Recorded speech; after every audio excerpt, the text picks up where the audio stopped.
Hello everyone and welcome back to another video. I'm here sat outside of a property that I've sourced for an investor. This is a great property and I know that because I've actually bought a property on this road and converted it to a HMO. I bought one the other end of the street which is now a 5-bedroom all ensuite HMO. So I've got a really good case study which was a selling point when sourcing this property for my investor. My house is really desirable, rented out almost straight away, and these builds on this road are perfect design for a HMO. We've got big bay windows and they go back really far, which means you can squeeze another room in. So I'm really excited to get stuck into this one. It's a 3-bedroom at the minute and we're converting it again into a 5-bedroom all ensuite with 4 kitchenette HMO. So I've got the reins. The investors asked for a hands-off service, so I'm going to get started, but I just wanted to show you guys today the house as it is, as the existing, and then in the future I'll do recordings of updates as and when they occur. All right, let's go and take a look inside. It's got loads of curb appeal, this one. Okay, so as we come in, first of all, you notice that the whole house is covered in wallpaper. Not a problem. What I'm going to do is I'm going to use metal frame to kind of put a barrier between us and these walls, which means I won't have to rip out fully, but also it'll give an insulating barrier, means damp won't get through, but also really easy for gas and electricians. They'll be your best friend because they can just run cable behind. So a great solution to the problem of chasing out. As you can see, really nice original features as such, and really high ceilings, which means we've got a lot of room to work with. So now we're walking into bedroom 1. Lovely room. I love bay window rooms. And like I said before, typically these are the type of houses that you can convert to a HMO with these bay windows. Gives you a hell of a lot of room, a nice corridor when you walk in. And these are the houses that can be made into multiple occupancy. I am toying around with the idea of potentially putting a stud wall here, which gives us a little bit more space for utilities. We can stack a washing machine and dryer just here. I have got an architect to draw plans for the investor and for me to work off. So we have got a set of plans, but I may put this in as a little bit of an extra because this room is so big. You know, we've got 14, 15 square meters in this room alone. So I've got a lot of room to play around with and toy with. So it might just be a nice little entity for a little utility space just here, but I will keep you updated on that one. Just here, I'm walking through what will be, if I don't decide to go for that plan and go with the architect's drawings, a stud wall. And this stud wall is gonna be a barrier between the first bedroom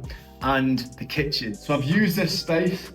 Me and the architect came up with a plan, which means that because it's a communal room, you've got to walk in from the corridor to get through to the bedroom, an ideal location to put the kitchen. So we're gonna have to take out these chimney breasts, and I'll do it the same way I do it on all of my HMOs. I'll go into the top bedrooms and I'll put a steel all the way across the back of the house, well, side of the house, and then we'll remove these chimney breasts. And it means we've got loads of space to work with. Because this is a kitchen, it means I can put a run of worktop across here and make this space usable. Also doing that, I'm gonna have to take out this window just here and put a doorway in, which will be my new exit to the rear garden, which by the way is a phenomenal rear garden. Kind of a selling point. No works needed to be done. Very clean, minimalistic, and I'll show you shortly. Not get ahead of myself. Let's go through into what is now going to be the second bedroom downstairs. We've walked through what will be the kitchen, and now follow me through to the second bedroom downstairs. So again, really nice space. A little bit narrower, but very long. As I was speaking about before, these houses on this road are designed very long. They're huge houses, very high ceilings, but also very, very long. They go back a hell of a lot. So I'm gonna take down this load-bearing wall, which means that I can use just behind us as a kitchenette and ensuite space. So we've already got a toilet at the back here, which means drainage won't be a problem for my ensuite, but I can also put a snug little kitchenette just in here. And it's going to be a really nice space. This room's about 14 square meters, so it'll be a lovely room and really nice for a kitchenette and ensuite.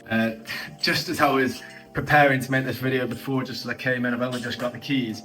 We left the back door open, this door was open, and the wind blew a hoolie and just smashed this window. So that was a bit mental. I was upstairs and all of a sudden heard a smash, and yeah, that's what happened. I thought I was getting burgled first day, so good news that it wasn't. Let's have a look outside. As you can see coming out here, absolutely gorgeous. Gorgeous, gorgeous, gorgeous property.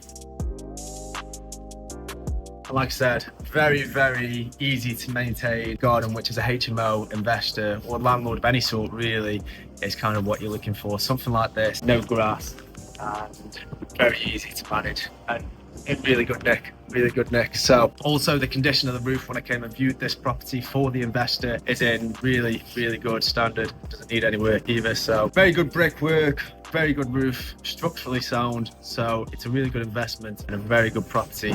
I'll show you upstairs, and this is where some of the jiggery pokery is going to have to come into play. Downstairs pretty simple. Upstairs not so much. I had to do some changes to the walls to make 3 bedrooms out of the space upstairs. Now I'll just mention the space under the stairs just here. Ideal that we've got it because this means we can put some gas supplies in here. So I'm going to have my water tank for storage, and I'm also going to have my boiler just in here. Now I don't want the entrance to that room to be through this door, so this will get studded off, and then in the kitchen we'll have to put a lintel in here, open it up, and it means you've got access to it from the communal spaces. So this bathroom is going to be connected to bedroom number 3 upstairs. This is measuring at 8 square meters. So what I'm going to have to do is take this all out. I'm going to put a stud wall here. This will be the new ensuite. We'll have a kitchenette just behind you guys, just there, which means we'll open up and connect 2 rooms. Now the problem with this is the wall from the corridor and the landing where the staircase is, and the wall that meets on the inside of this bathroom only leaves a narrow gap about 450 mil. So I've had a word with building control. I've got some drawings drawn up by my architect, and what we're going to have to do just here is to connect the 2 rooms. Instead of leaving a short gap for the connection and walkway between bedroom 3, we're gonna actually just put a little 45 just on here. I've measured the width of the corridor and we've got just enough, which is absolutely fine. We're gonna put a lintel in there and open up this space so we can connect the 2 rooms. So that follows me on to walking into still part of bedroom 3, which is the bathroom at the minute, which is just here. Now, we're gonna have to stud this off.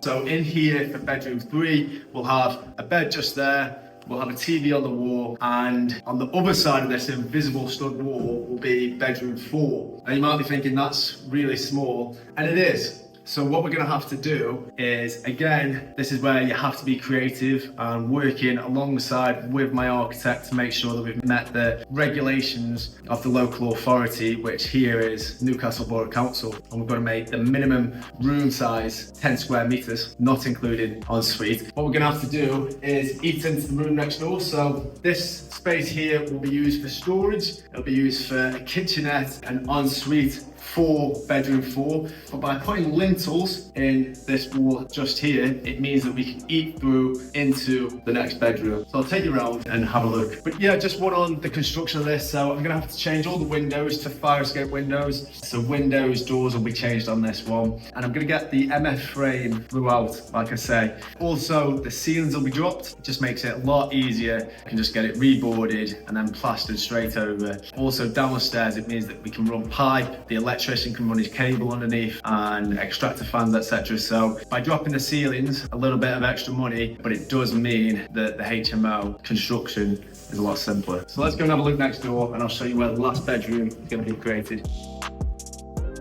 We've got this little room just here. As you can see, I had fun just punching through it, just to get that warm and fuzzy that it wasn't a brick wall. So made sure it was stored, knocked through it. This will be knocked out and eaten into for bedroom 5. Now, again, to be a little bit more creative, what we've ended up doing, we are now going to stud this off here. So this will now be the entrance to bedroom number 5. This means we're going to have to put a doorway here to bedroom number 4, and the bedroom to number 5 will just be here. We've got all this real estate between these 2 bedrooms to work with.